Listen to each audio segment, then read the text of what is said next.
Εδώ αρχίζει η ταινία, ονομάζεται Εντός Εκτός και πρωταγωνιστεί ο Βύρον, ο οποίος χοροπηδάει εδώ χαρούμενος, και η Άνοιξη. Ο Βύρον είναι ηθοποιός εκείνο τον καιρό, η Άνοιξη είναι μια πολίτρια, μ' άρεσε πάρα πολύ το πρόσωπό της, την βρήκα δηλαδή από ένα μαγαζί. Ο Βύρον είναι ένας συγγραφέας ο οποίος γράφει, ξαφνικά όμως έχει και φαντασίες εκεί που γράφει. Αυτά είναι τα μετέωρα, η φαντασία του θα μου πεις είναι τα μετέωρα, ναι, είναι η Άνοιξη σε κάτι ξερογούνια, ας πούμε, τα οποία τότε ακόμα ήταν αφαίρετα και τώρα είναι αφαίρετα, αλλά ήταν μια δραματική κατάσταση, ας πούμε, το 70. Η Άνοιξη, ας πούμε, είναι μέσα στα μετέωρα, ας πούμε, και ο Βύρον αρχίζει και γράφει. Βέβαια, λίγο ανορθόδοξα, ξαπλωμένος μπρούμητα, ας πούμε, και με μια μηχανή, ξέρω εγώ, Remington ή πώς τις λέγανε. Η Άνοιξη πάει και ζητάει πληροφορίες, ψάχνει να βρει κάποιον. Ανοίγει πόρτες, μπαίνει μέσα σε αποθήκες, τις κλείνει. Ρωτάει διάφορους μετεωρίτες, ας πούμε, οι μετεωρίζοντες. Και βέβαια βλέπουμε και την πραγματικότητα, έτσι. Κάλτσες και βρακιά στον αέρα. Και βέβαια όλα αυτά είναι μες στο μυαλό του Βύρονα, ας πούμε, έτσι. Ο οποίος προσπαθεί να θέσει μια υπόθεση τώρα με αυτή την Άνοιξη. Τη μικρή Άνοιξη. Και είναι πολύ σοβαρός ο Βύρον. Ο Βύρον, βέβαια, το Επταπύριο που είναι και οι φυλακές, ας πούμε, παίζει καράτε. Αλλά δεν μπορεί να κάνει τίποτα άλλο. Μόνο να παίζει καράτε το 70 μπροστά στο Επταπύριο μπορεί. Εδώ ο Βύρον ξαφνικά με την πρωταγωνίστριά του βλέπουμε έρχεται σε επαφή, ας πούμε, μέσα από με τα όνειρά του και αρχίζει αντί να γράφει, τη ζωγραφίζει πια. Δηλαδή, ακόμα δεν έχει ενωθεί μαζί της, αλλά πέρασε στην αποτύπωση της εικόνας της. Και εδώ μέσα από την εικόνα, από αυτή την φοβερή οπτασία, ας πούμε, το βλέπουμε μέσα σε μια μαντζηριά καθημερινή να παίρνει το αυτοκίνητο μέσα, ξέρω εγώ, στην Αριστοτέλους με χιλιάδες κόσμο, όπου ένα συνοθείται πάνω στις προμιές του άλλου κτλ. Και ξαφνικά εκεί που συνοθείται να μπει μέσα στο αυτοκίνητο, ας πούμε, γυρνάει, κάτι βλέπει, μια οπτασία πάλι, ξανά τη βλέπει μέσα στον κόσμο και φεύγει τρέχοντας, ας πούμε. Δεν θα πάει στη δουλειά του σήμερα.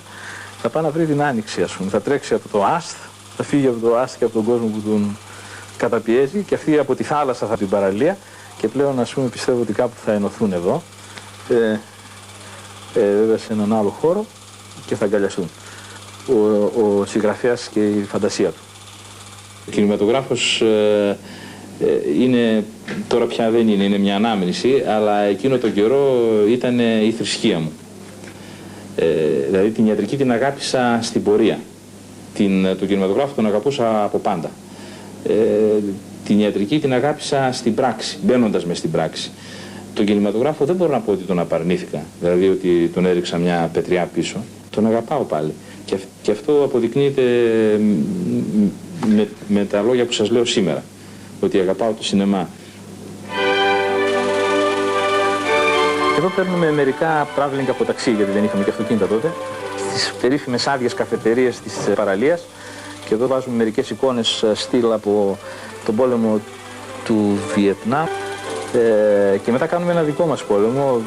Ο Γακίδης τον κυνηγάνε, πέφτει σε κάτι διαφημίσεις κτλ. Ο Μιχάλης ο Ακριβόπουλος τον πνίγει και μέσα στην Τζιμισχή το κοιτάνε οι κυράδες περίεργα. Ας πούμε, λέει τι κάνουν αυτοί, ας πούμε, γιατί και η μηχανή ήταν πολύ μικρή, δεν φαινόταν, ας πούμε.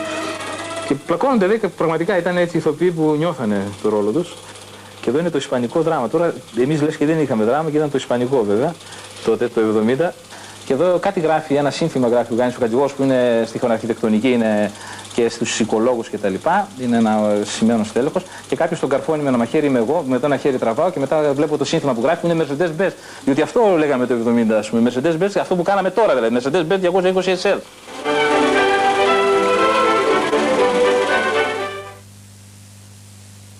Το Regato Kerrygold, φυσικά το γνωρίζετε.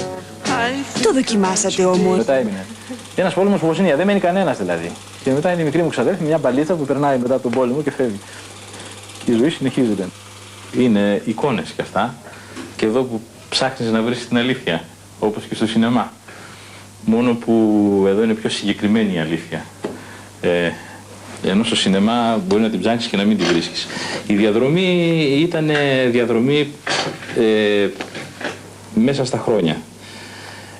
Άρχισε το 1966 που μπήκα στην ιατρική σχολή της Θεσσαλονίκης και συγχρόνως βέβαια είχα πιο πριν, όταν λέω το βέβαια εννοώ το θεωρώ δεδομένο ότι εγώ με τον κινηματογράφο είχα τις σχέσεις μου από πολύ μικρό παιδί.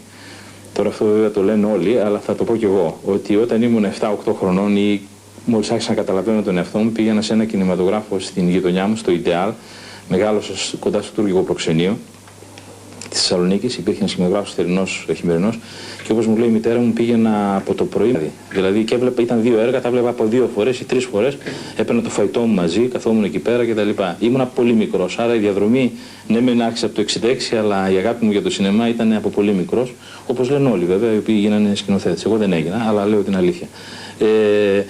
Και αυτή την αγάπη την είχα και στο γυμνάσιο και τότε είχα αποφασίσει πια στο γυμνάσιο να γίνω σκηνοθέτης. Όταν ήμουνα 4η τάξη, αυτό ήταν το όνειρό μου. Αλλά δεν ήταν τόσο εύκολα τα πράγματα. Έδωσα και εγώ στο πανεπιστήμιο όπως δίνουν όλοι. Πέρασα όμως στην ιατρική. Πέρασα σε μια σχολή δύσκολη. Σε μια σχολή που ίσως να μπορείς να ζωγραφίσεις, να μπορείς να γράψεις ποίηματα, αλλά δεν μπορείς να κάνεις σινεμά. Είναι πολύ δύσκολο. Λοιπόν, τα πρώτα 4 χρόνια ήταν χαλαρά. Ήταν προκλινικά μαθήματα. Δεν ήταν υποχρεωτικές οι παρουσίες στα μαθήματα, μόνο στα εργαστήρια, τα οποία ήταν απογεύματα ή ανάλογα πρωινά. Υπήρχε χρόνος. Μπορούσες να διαβάσεις μόνο προς το τέλος των εξετάσεων, περισσότερο μνημονικά. Έτσι είναι η μόρφωση στην Ελλάδα. Μπορούσαμε να διαβάσουμε δηλαδή μερικούς μήνες πριν από τις εξετάσεις.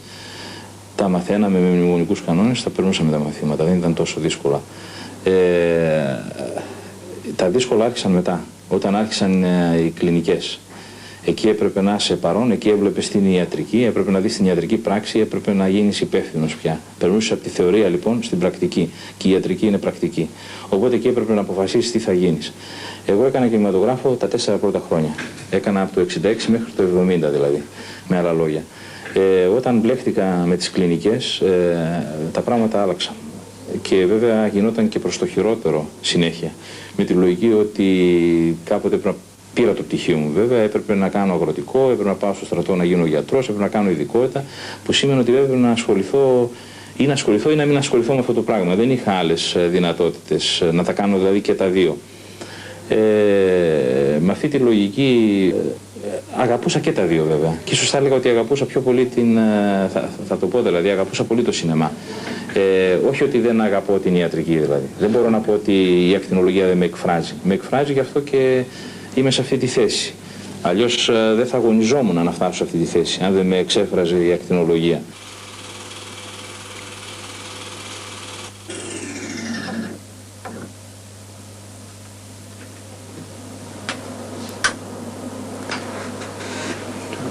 Με το Μίλτο Ορδανιτάκη είχαμε βίους παράλληλους. Γεννημένοι στην ίδια γειτονιά στη Θεσσαλονίκη, από εκπαιδευτικούς γονείς, είχαμε παράλληλες σπουδές και παράλληλες παρέες. Σε ένα χώρο που έβγαλε 3 κινηματογραφιστές και έναν κριτικό, τον Λάβο τον Παπαχρόνη, που έμαθα και ο χάσαμε πρόσφατα. Ο άλλος ήταν ο Τάκης Παπαγιαννίδης.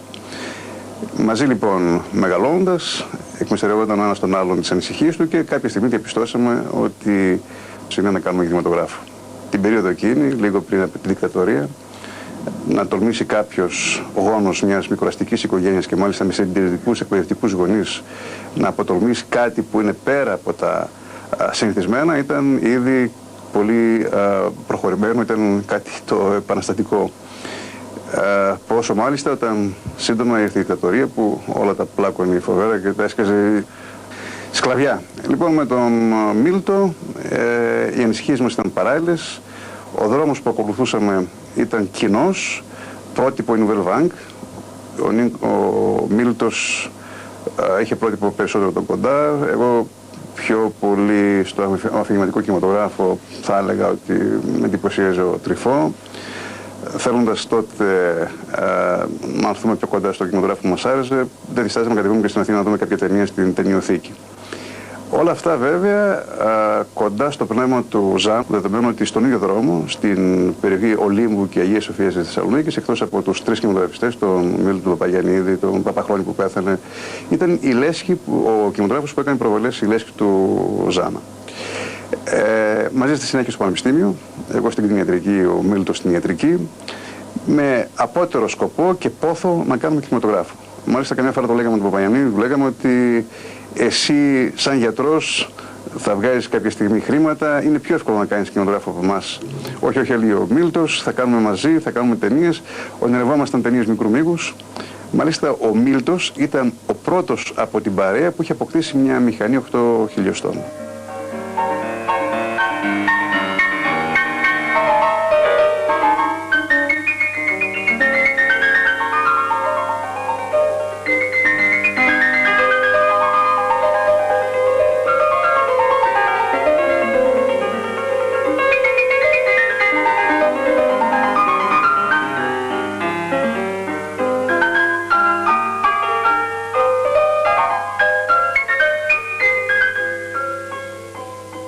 Υπήρχε ένα κλίμα λοιπόν κινηματογραφικό στα μέσα της δεκαετίας του 60 στην πόλη. Υπήρχε.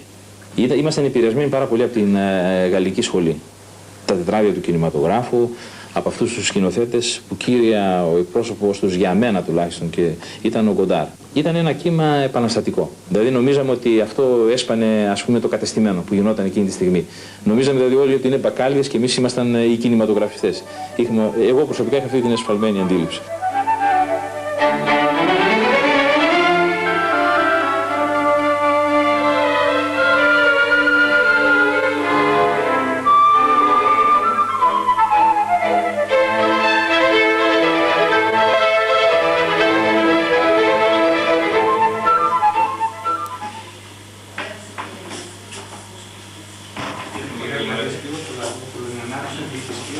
Το 1966 μπαίνω στην ιατρική σχολή, Οκτώβριος. Παίρνω μια υποτροφία και με αυτά τα χρήματα, ήταν 12.000 τότε, αρκετά λεφτά, παίρνω μια κινηματογραφική μηχανή και αρχίζω και γυρνάω. Ό,τι με συγκίνει έξω. Παίρνω δηλαδή τη μηχανή και τραβάω. Ό,τι με συγκίνει και μέσα στο σπίτι μου και έξω και παντού.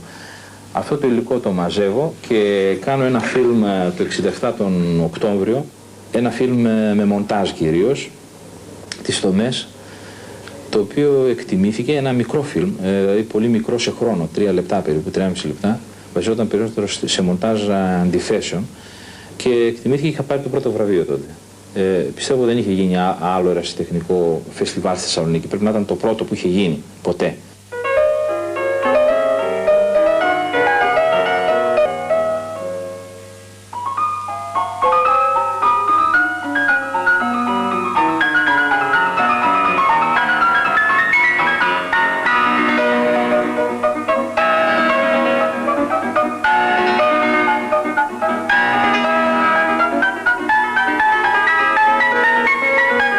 Είναι η ταινία που κόβεται περισσότερο οι τομές. Δεν υπάρχει ταινία να κόβεται τόσο πολύ σαν τις τομές. Επειδή είναι πάρα πολύ μονταρισμένη η ταινία και προφανώς, όπως καταλαβαίνετε, το μοντάζ στις απλές οκτάρες δεν υπήρχε αρνητικό όπως κάτε εσείς στην κόπια ζερό κτλ. Και ούτε γάντια για το μοντάζ και ειδικά αυτά. Παίρναμε την duplicate, την θετική, μετρούσαμε τα καρέ, βλέπαμε πόσα δευτερόλεπτα πάει το καρέ ανάλογα και λέγαμε «Α, το οπτικό αποτέλεσμα θα είναι αυτό». Δεν είχαμε διάφορες μουβιόλες και τέτοια να πούμε, μια μηχανή προβολής είχαμε. Οπότε το αποτέλεσμα περίπου το σκεφτόμασταν, ήμασταν έτσι τύποι οραματιστές ας πούμε. Βγάζαμε λοιπόν τις ταινίες, τις κόβαμε, ό,τι κάναμε. Έβγαινε μια ταινία 3,5 λεπτών με ξέρω εγώ πόσα κολλήματα να πούμε, δηλαδή αμέτρητα κολλήματα. Και αν πεζόταν και μια φορά καλά θα ήταν. Την πρώτη φορά πεζόταν μπροστά στο κοινό. Γιατί κάναμε και προβολές, ξέχασα να σου πω, και σε ομάδες. Αυτές οι ομάδες πηγαίναμε στα σπίτια, ο ένας έδειχνε τις δικές του ταινίες, υπήρχε και ομάδες, δηλαδή δεν ήμουν μόνο εγώ, υπήρχαν και άλλοι άνθρωποι. Όχι πάρα πολλοί όμως, ολιγάριθμοι. Και οι τομές, όσες φορές πεζόντουσαν, φοβόντουσαν. Οπότε κάνοντας το μοντάζ ή έχανε σκαρέ ή τις κολλούσες ανάποδα ή έχανες ολόκληρες σκηνές και δημιουργούσες εκ των πραγμάτων μια άλλη ταινία, ας πούμε. Και αυτή τη στιγμή που μιλάμε έχω και 2 κομμάτια τα οποία δεν είναι στην ταινία που είδατε. Βάμε φίλο μου, σήμερα τι θα παίξουμε τις δικές σου ταινίες? Εγώ θα προτιμούσα να δούμε το Ζαγκρέα και την Αρτεμισία. Δεν το ξέρεις ποιος έκανε την αφίσα, Όχι, δεν ξέρω. Το Ζαγκρέα και η Αρτεμισία που έπαιζαν πολύ. Και είναι πάρα πολύ ωραία. Την αφίσα αυτή την έκανε ο Νίκος ο Παπάζογλου. Τι λέει ρε παιδί μου, έχει και ταλέντα εκτός τα μουσικά. Έχει την Εύα, ένα Μήλο και τον Αδάμ. Δεν τον είδα τον Αδάμ πουθενά όμως. Να βλέπω τη θάλασσα. Τη θάλασσα που με θυμίζει το Λεμπεφρί στην περιφρόνηση και το Φριτς Λαν και το Κορδά.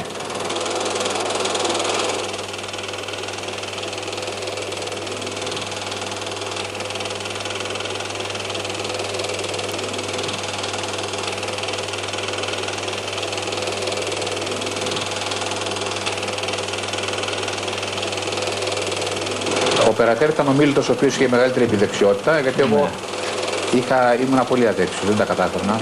Εγώ τον Πάπη τον γνώρισα σε μια συγκέντρωση, ας πούμε, που κάναμε προβολές των ταινιών μας.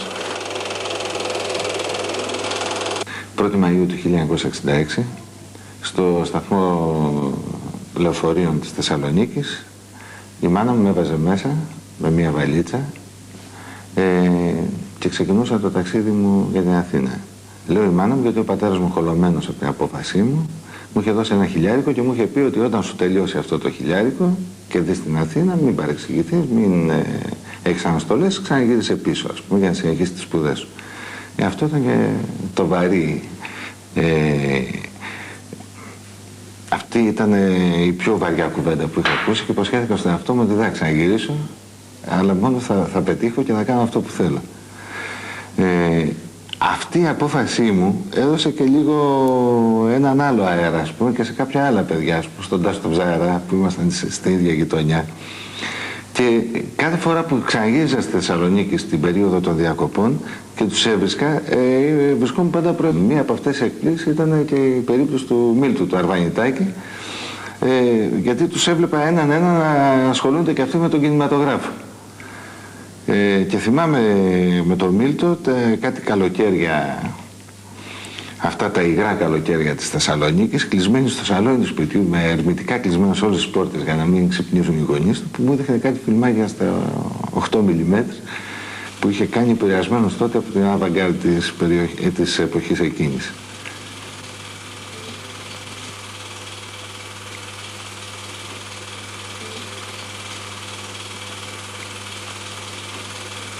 Εδώ είναι ο Ανδρέας και διάφορα άλλα παιδιά. Και εδώ είχε γράψει ένα άρθρο, η αισθητική του Νεσκαφέ ο Παπαχρόνης. Οπότε βάλαμε ένα Νεσκαφέ και την αισθητική του Παπανούτσου και είπαμε η αισθητική του Νεσκαφέ.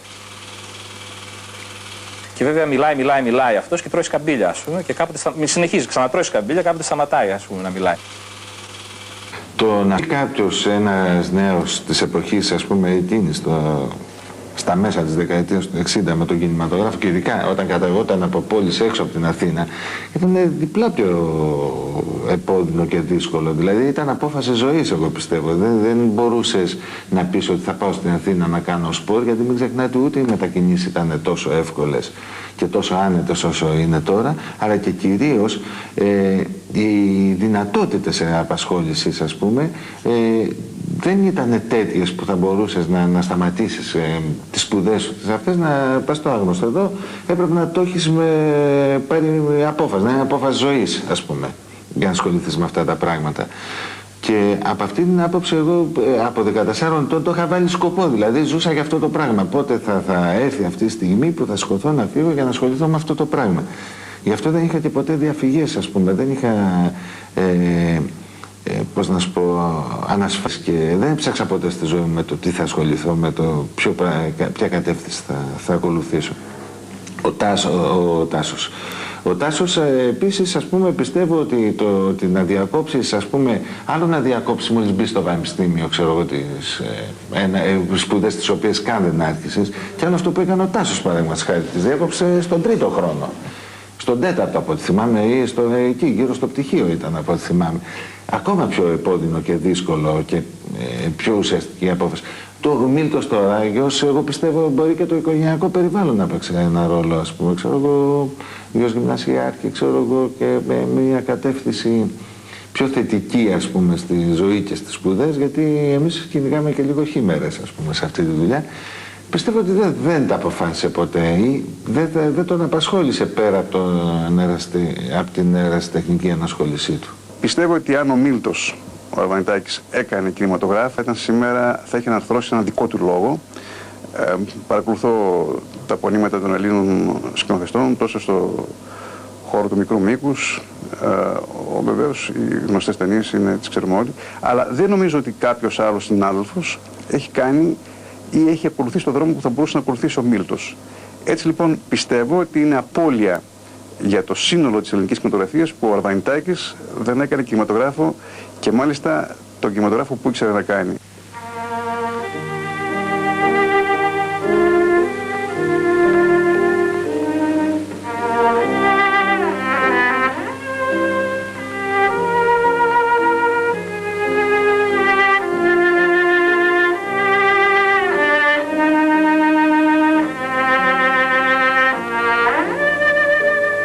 Ο πρώτος που έκανε μια συγκροτημένη ταινία στα 16 mm ήταν ο Μίλτος. Αυτή την κάνω το 1968 τον Οκτώβριο με τον Κόνη τον Πυρπασόπουλο, ένας ηθοποιός που έφυγε από τον απολύσανο από το κρατικό τότε και φύγε στην Αυστραλία και έπαιζε και η Ρούλα η Πατεράκη. Τότε είχε τελειώσει η σχολή του Χαρατσάρη, ήταν νέα ηθοποιός. Κάνω αυτή την ταινία η οποία ήταν να τη δώσει στο φεστιβάλ, δεν την έδωσε.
Υποτιμήθηκε η ψυχή μας και είναι αργά να αγοράσουμε οτιδήποτε. Κοστίζουν όλα τόσο ακριβά.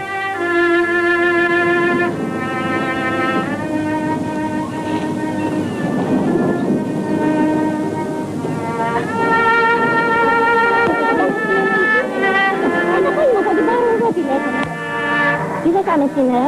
Αν είχε μεγάλο πρόβλημα το φωτογραφείο. Παρακαλώ, τι θα πάρετε? Διατρέα μπουρλαγιάς. Τώρα δεν έχει τελειώσει. Μήπως θέλετε κανένα παγωτό, κανένα προσφυγερό? Τι κρίμα, θα ήθελα κρέα μπουρλαγιάς. Το 10 έγινε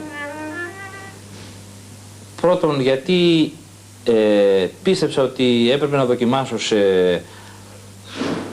πιο μεγάλη οθόνη, σε πιο πολύ κόσμο δηλαδή, να δει το έργο. Αυτό σημαίνει πιο μεγάλη οθόνη, σημαίνει πιο πολύ κοινό, πιο μεγάλη αίθουσα δηλαδή. Πιο μεγάλη οθόνη, πιο πολλές θέσεις, πιο πολλής κόσμος. Με μια προβολή. Και αυτό θα ήταν το φεστιβάλ, ας πούμε, που γινόταν τότε. Οπότε ένα ήταν αυτό, δηλαδή ότι νόμιζα ότι έπρεπε να δοκιμάσω τις δυνάμεις μου. Πολύ γλίγορα νόμιζα ότι έπρεπε να δοκιμάσω τις δυνάμεις μου. Και όταν λέω πολύ γλίγορα εννοώ ήμουν 20 χρονών, 21. Πρώτο έτος ή δεύτερο έτος στην ιατρική. Πίστεψα ότι μπορούσα δηλαδή να κάνω κάτι προς τα έξω πιο πολύ γρήγορα. Και δεύτερη αιτία ήταν ότι ήδη άλλοι φίλοι που είχαμε αρχίσει μαζί, ήδη είχαν δοκιμάσει τις και ήταν πιο φιλόδοξοι. Γι' αυτό το έκανα. Δεν έγινε δύσκολα, έγινε απλά. Ίσως και γι' αυτό δεν έγινε και σωστά. Δεν χρησιμοποίησα επαγγελματίες φωτογράφους. Αυτό ήταν το λάθος μου. Χρησιμοποίησα επαγγελματίες ηθοποιούς, αλλά ο Κόνης ο Πυρπασόπουλος είχε μια δραματικότητα πολύ έντονη. Και ίσως ήμουν πολύ νέος για να τον διευθύνω. Δεν ήξερα από διεύθυνση ηθοποιών, γιατί απότομα πέρασα σε φιξιόν. Δηλαδή όλα αυτά ήταν ντοκιμεταρίστικα ένα χρόνο από το 1967 και ξαφνικά περνάω σε φιξιόν. Κάνω μερικές δοκιμές βέβαια, ασκήσεις, ύφους κτλ. Περνάω όμως σε φιξιόν με ηθοποιούς, ενώ οι άλλοι ήταν φίλοι, και δραματικούς ηθοποιούς. Δηλαδή ο Κόνης ήταν από το κρατικό. Οπότε είχα ένα πρόβλημα στην διεύθυνση των ηθοποιών και στην απόδοσή τους. Αυτό φαίνεται στην ταινία, είναι μια υπερδραματοποίηση. Το άλλο το πρόβλημα ήταν η τεχνική, δηλαδή η τεχνική εννοεί η φωτογραφία.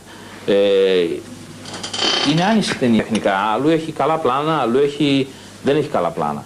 Δηλαδή αλλού έχει υπερφωτισμένα πλάνα, υποφωτισμένα πλάνα, αλλού η εμφάνιση της δεν είναι καλή, γιατί είχε γίνει στην Αθήνα, ήταν πάλι σε duplicate, δεν ήταν σε αρνητικό, δεν είχαμε τη δυνατότητα να τα κάνουμε αρνητικό, να τα κάνουμε πάλι μοντάζ, τα φέρναμε κατευθείαν από το θετικό, τα κάναμε μοντάζ και βάζαμε μετά το μαγνητικό και το γράφαμε.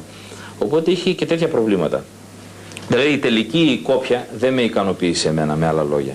Δεν ξέρω αν θα έπρεπε να τη δώσω σε φεστιβάλ σε εκείνη την ηλικία, με εκείνες τις συνθήκες. Δεν μ' άρεσε. Την ετοίμασα για το φεστιβάλ, αλλά όταν την είδα έκανα πίσω.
Αν μπορούσα να γυρίσω πίσω τώρα, δεν θα γινόμουν γιατρός. Αν μπορούσα να γυρίσω πίσω τώρα, δεν μετανιώνω για αυτό που έκανα τότε. Αλλά τώρα είναι διαφορετικές συνθήκες. Δηλαδή, φερειπίν το παιδί μου, αν είχε αυτή την αγάπη που είχα εγώ για το κινηματογράφο τότε, ας πούμε, και ήθελε να σπουδάσει και να δουλέψει πάνω σε αυτή τη δουλειά, εγώ θα το βοηθούσα. Βέβαια, δεν κατηγορώ τη μάνα μου τώρα από αυτή τη θέση, αλλά σίγουρα, ας πούμε, έπαιξε πολύ μεγάλο ρόλο στο να γίνω γιατρός, καθοριστικό. Κάτι που, εντάξει, εγώ πιστεύω ότι το κάνω σωστά, γιατί η ιατρική έχει την υπευθυνότητα. Έχει δηλαδή ότι πρέπει να είσαι υπεύθυνος στον άλλο. Εκεί πιστεύω ότι η μεγαλύτερη ποιότητα της ιατρικής είναι πρώτα να μην βλάπτεις τον άρρωστο και μετά να το θεραπεύεις. Αυτά είναι ποιότητες που καθένας πρέπει να τις έχει μέσα πριν απ' όλα. Για γίνει γιατρός πρέπει αυτά να έχει στο μυαλό του. Και από τη στιγμή που θα έχεις έναν άρρωστο μπροστά σου, πρέπει να έχεις και το ανθρωπιστικό και το επιστημονικό υπόβαθρο να τον αντιμετωπίσεις. Είναι κάτι σημαντικό, δηλαδή σε ανοίγει νέους δρόμους ξαφνικά, κοινωνικούς δρόμους.